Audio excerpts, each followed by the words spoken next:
Hello, Barbara Ann Mojica, aka Little Miss History, with you for another session of the 2-Minute Teacher, how to set up a mini lesson in just a couple of minutes.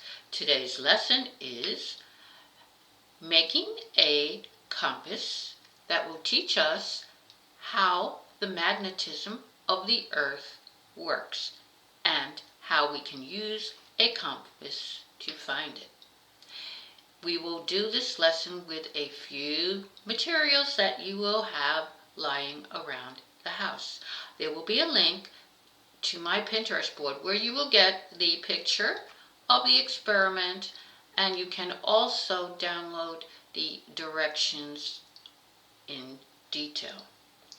This is how we will approach the activity. First of all, you're going to find a large sewing needle. You will need a bowl of water, a plastic cap from a water bottle or soda bottle, and we will proceed to do the following. You're going to take the needle and rub it against the magnet about 60 times, always rubbing it in the same direction. This will magnetize the needle. Then you're going to take the needle and you're going to carefully place it on that plastic cap.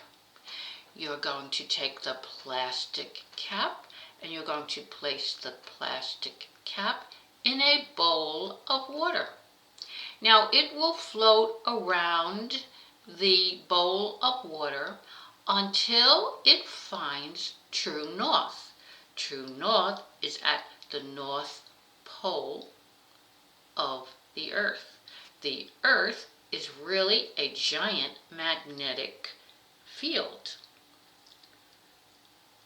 And you will discover that your magnet works very much the same for navigators on a ship or in a car, just like your GPS works. So this is a great activity that will teach about magnetism, about how a compass works, and about the earth as a magnetic field. Hope you've had fun with this activity. Please hit subscribe to get new teaching lessons every Friday. And for more educational resources that I am sure your whole family will enjoy, check out my website at www.littlemisshistory.com. Till next week, bye.